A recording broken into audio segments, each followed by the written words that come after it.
At the time of recording, it's been a year since the Horn of the Abyss mod team released the Factory Town, and although the team has a tradition of releasing new patches around the new year, nobody really expected any huge changes within a year of such a major release. But the team caught a lot of us by surprise by releasing a major balance overhaul, which, in particular, makes numerous changes to improve the viability of the game's less popular heroes and secondary skills.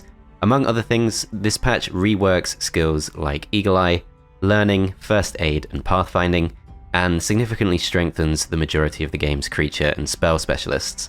Most of these changes will almost certainly remain as permanent features of the mod from now on, so let's delve into what they mean in practice.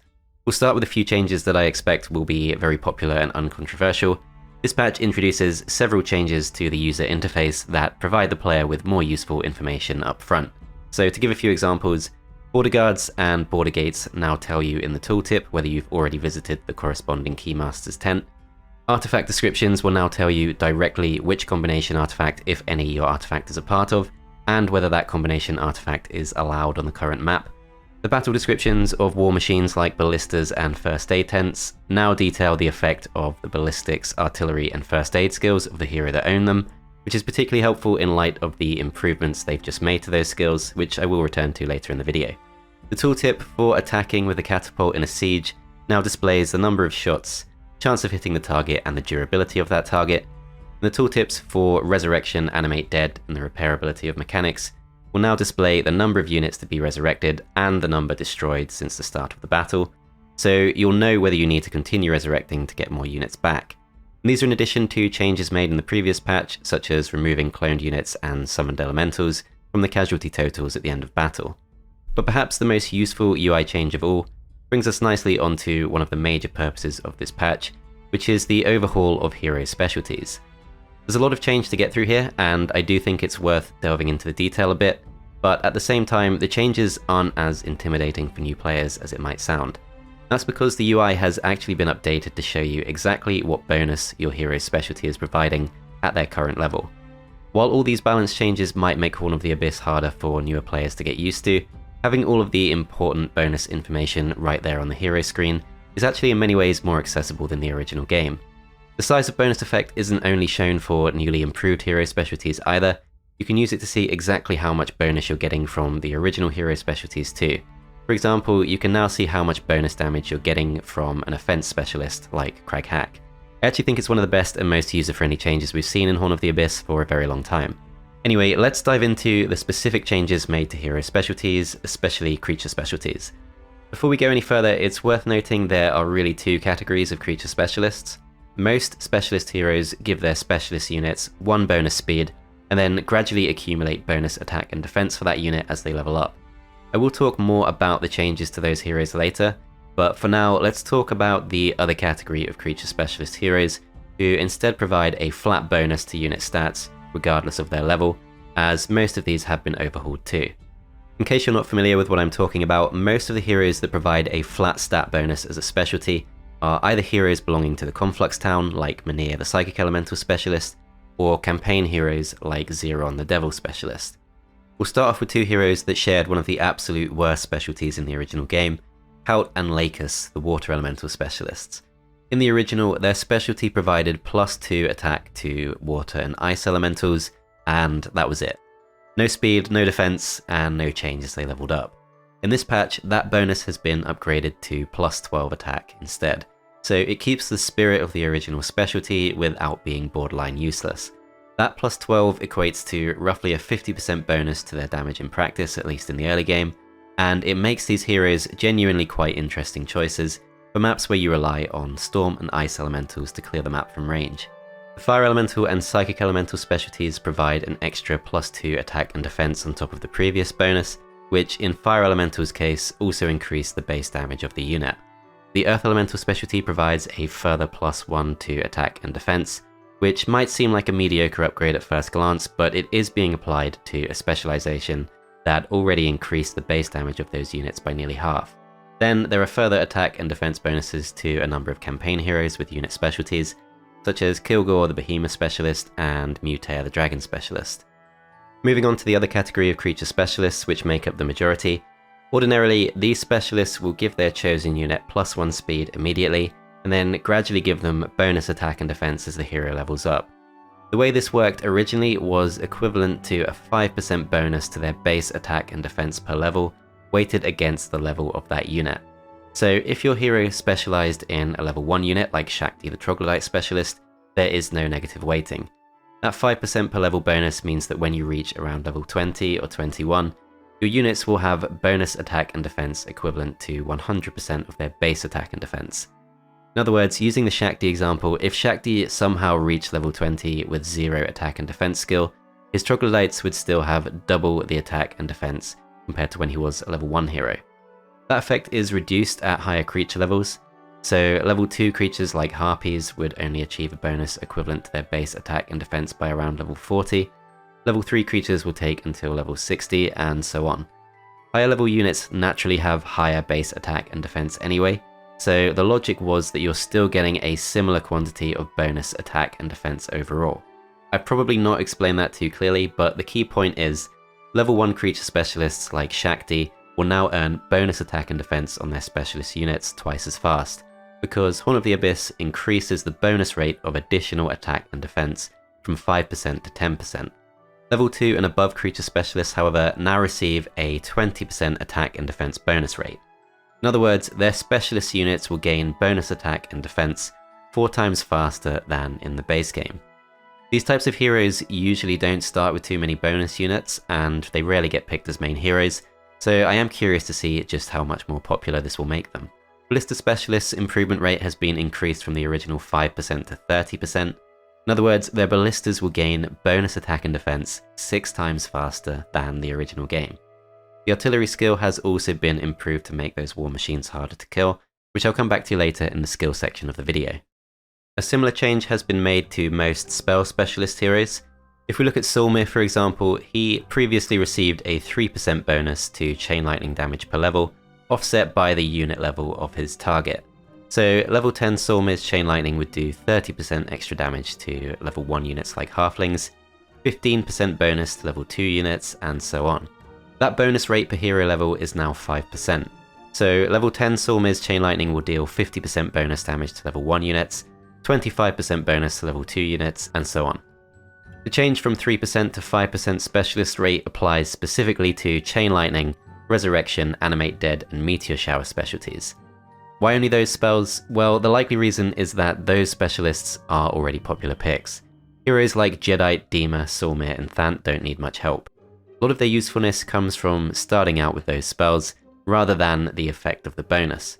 But outside of those 4 spells, the other specialists get an uplift from a 3% bonus rate to a 10% bonus rate. That applies to heroes like Alagar with the Ice Bolt specialty, or Septiena with the Death Ripple specialty. So at level 10, for example, Alagar's Ice Bolt will deal 100% bonus damage to level 1 units, 50% bonus to level 2 units, and so on. That should make those heroes a lot more viable, especially with the additional buff to the Sorcery skill, which I'll also come back to later in the skill section.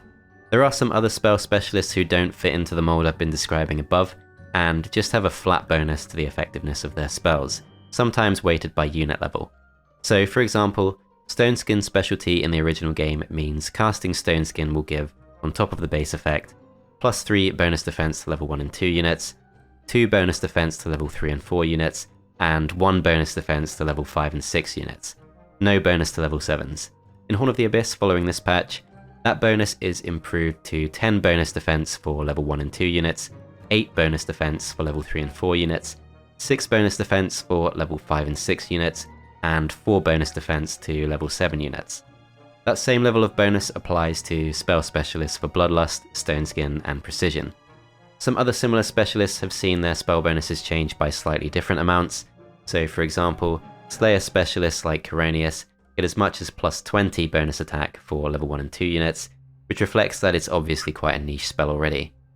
Haste and Prayer specialties also got buffed, so for example, they now apply bonus speed to level 7 units, unlike in the original game, but the effect is smaller than the Stone Skin or Bloodlust specialty, perhaps reflecting that Haste and Prayer specialties are already quite useful. Disrupting Ray specialty is now a flat additional minus 10 defense to the target unit, up from minus 2, which is quite a big improvement to Aine the Conflux hero. It will be hard to remember the specifics, but the best way to remember and experiment with these types of changes will be just to right-click your specialty in the hero screen in-game, and the new tooltip will tell you the exact benefit you're getting. There have also been some changes made to the balancing of towns themselves. These mainly apply to the factory town, which was released a year before this patch. Mechanics and engineers have had the lower end of their damage range uplifted by +1, so in other words, they'll now do more damage on average or when cursed, but still the same amount of damage as before when blessed. The first automaton or sentinel automaton in a stack will now deal 90 damage when it explodes instead of 70, and the cost of dreadnoughts and juggernauts has been reduced, quite a significant reduction in juggernaut's case, from 4,500 gold per unit to 3,500. Their dwelling the gantry has also been reduced in cost. Building the gantry no longer requires a marketplace, and upgrading it no longer requires a resource silo. Obviously, these changes reflect that the devs considered factory and dreadnoughts in particular to be less popular than expected in PvP, but in longer games, factory will still max out at roughly the same power level as before. Dungeon and Rampart have also received a buff in the form of reduced requirements to build their respective dragon dwellings. I have to admit this one surprised me a bit, as I always thought those factions were considered good enough already, but if you know PvP better than I do, then you might have a better idea of why that is, so feel free to explain in the comments.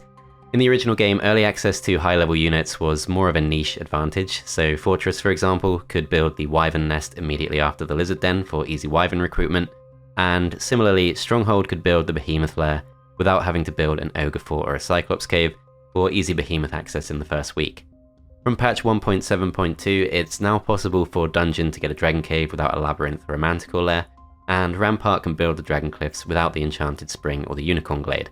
That should give both of those factions the potential to build momentum faster in the early game. Again, I wasn't expecting any changes here, but it's definitely more of an early game benefit than a late game one. Now we come to the most significant changes of all, which are major improvements to the game's less popular secondary skills. The simplest change is that the Sorcery skill is now twice as effective, so it's a 10% bonus to spell damage at basic level instead of 5%, and a 30% bonus at expert level instead of 15%. That obviously carries over to make Sorcery Specialist heroes gain double the damage bonus from each level too, compared to the base game. One of the most interesting changes is to the learning skill. The effect has been significantly increased, so you now get a 25% bonus to experience for each level of the skill, instead of only 5%. That actually still only equates to being about one level in front of non-learning heroes most of the time, which shows just how bad learning was in the original game. But learning does have one new benefit which is quite interesting, which is that as of this patch, when you acquire or choose to level up your learning skill, your hero will level up again for free. So you could theoretically grab 3 level ups for free by chaining from basic to expert learning, which is 3 more points to your primary skills immediately, or you could use it as an opportunity to receive 2 more offers for new secondary skills. That would give you a nice power spike in the early game, as well as being useful for your backup heroes to help them keep up, but in long games you have to remember it does come at the cost of one of your 8 secondary skill slots, which are likely to be more hotly contested than ever in this patch. So all in all, learning goes from a useless skill to one that feels nice to have, but it's still fairly niche and probably not optimal on a main hero. The luck skill itself is unchanged, but luck works slightly differently as of this patch. In the base game, luck doubles the base damage of your unit rather than overall damage. In other words, it misses the effect of some modifiers, but in Horn of the Abyss from now on, it will double your overall damage instead. It also applies to every unit you hit, instead of just the unit directly in front of your unit, which is particularly helpful if you have units like Dreadnoughts using Heat Beam on multiple targets. The pathfinding change is a bit of an odd one, but it does give the skill a niche over artifacts like Angel Wings, which it previously didn't have. In the original game, it costs 100 movement points to move over terrain with no penalty like grass or dirt, and pathfinding helps reduce other terrains like sand and snow terrain to that same level of 100 movement points per step. In this patch, Expert Pathfinding now reduces the movement cost of a step without movement penalties down to a minimum of 85 instead of 100. In other words, heroes with Pathfinding will now travel further, even when not moving over rough terrain. Notably, the movement cost of moving over roads is lower than 85 movement points per step anyway. Dirt roads, for example, are 75 movement points per step, and cobblestone roads are 50 movement points per step. So pathfinding retains its characteristic of only making a difference while travelling off-road, but at least it's no longer useless on maps without rough terrain, or easily substituted by Angel Wings or Fly. The War Machine related skills have also been updated to protect their relevant war machines. First Aid prevents the first aid tent being destroyed in fewer than 3 strikes, Artillery prevents ballistas and cannons being destroyed in fewer than 3 strikes, and Ballistics prevents the catapult being destroyed also in fewer than 3 strikes. These changes won't necessarily be difficult for a human to play around. For example, if you have a double strike unit like Grand Elves, you can strike a first aid tent twice in one turn, and you could finish it off with a mass damage spell like Chain Lightning or Meteor Shower. But on the whole, it should significantly improve your ability to keep these war machines alive. Of course, none of that matters if the skills themselves are underpowered, so let's look at those changes too. First Aid is probably the most interesting one. The First Aid skill now confers up to 15% bonus HP to your units while the First Aid tent survives. Quite a significant bonus, although potentially controversial too, because this always felt to me like one of those skills you could buff in so many different ways. For example, the First Aid skill could have potentially increased the number of units healed by the tent, or enabled it to fully restore hit points more often, or enabled it to remove negative spell effects, or even enabled it to resurrect units in battle or after battle. The choice for it to provide bonus hit points won't please everyone, and does make First Aid feel quite similar to Armourer. But regardless of those potential critiques, it does make it a much more predictable and good skill than it was before. I would definitely consider it one of the most worthwhile of all the updated skills. Artillery itself hasn't changed much beyond ensuring enemy attacks can only deal 40% damage to the ballista at most. However, the damage calculation for ballistas has been separately improved. They now do the equivalent of 4 extra attacks worth of damage, which is particularly useful in the early game, and both ballistas and cannons have been reduced in cost. Also worth remembering that ballista and cannon specialists gain attack and defense more quickly now too. Ballistics now ensures your catapult shots will be accurate, so it's really a continuation of Horn of the Abyss's philosophy of making the game less luck-based, while also improving the skill. The prevention of enemy attacks damaging the catapult by more than 40% in one hit is a lot less relevant than the other skills, since catapults have 1000 hit points already, but it could be situationally useful. Horn of the Abyss did already improve Mysticism to give 5 to 15 spell points back per turn instead of the original 1 to 3, but it's now been enhanced even further to give 10 to 30% of your spell points back per turn instead, or 5 to 15 spell points back per turn still if that number is greater. In practice then, the skill will perform similarly in the early game, while your knowledge is low, but should hold up better into the late game. The new effect is still a little bit situational, as high knowledge mages with hundreds of spell points usually don't run out of spell points very often anyway, but it could save you needing to visit mage guilds and magic wells quite as often. But perhaps the most iconic change in this patch is an overhaul of the Eagle Eye skill. The percentage chance of learning new spells from enemy casts is increased, but it now has the additional benefit of giving you a chance to learn enemy spells at the beginning of combat, and they've even changed the UI to allow you the new ability to spy on what spells the enemy hero has using a newly added tab in the spellbook screen. This works a bit like Tactics in that if you and the enemy hero both have Eagle Eye, the Eagle Eyes will effectively cancel each other out, and neither player will be able to look at the enemy's spellbook. Still, it's a really unique take on improving the skill, and should provide really valuable intel or spell stealing in some cases, particularly in games against the AI, which are less likely to come down to one final battle.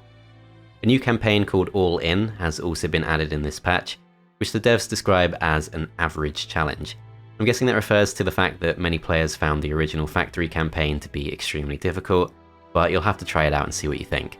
Most of the changes in this video are likely to be permanent, subject to minor tweaks, but I will note the other major announcement that came with this update, which is that a third new town for Horn of the Abyss is now in development. The town is called the Bulwark and is based on the Kronverk town, which was actually planned as a future addition to the mod all the way back in 2009. I'll make a separate video going over what we know so far, so do go and check that out once it's ready. Finally, this patch has added several handcrafted maps to the game. Horn of the Abyss maps tend to be incredibly well designed, so I'm really looking forward to checking these out. And in fact, I'm starting a new playthrough of the newly added map Strife in the Woods, which I will leave a link to in the description.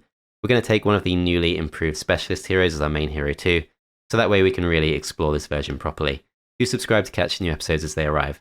Thanks for watching, and I'll see you next time.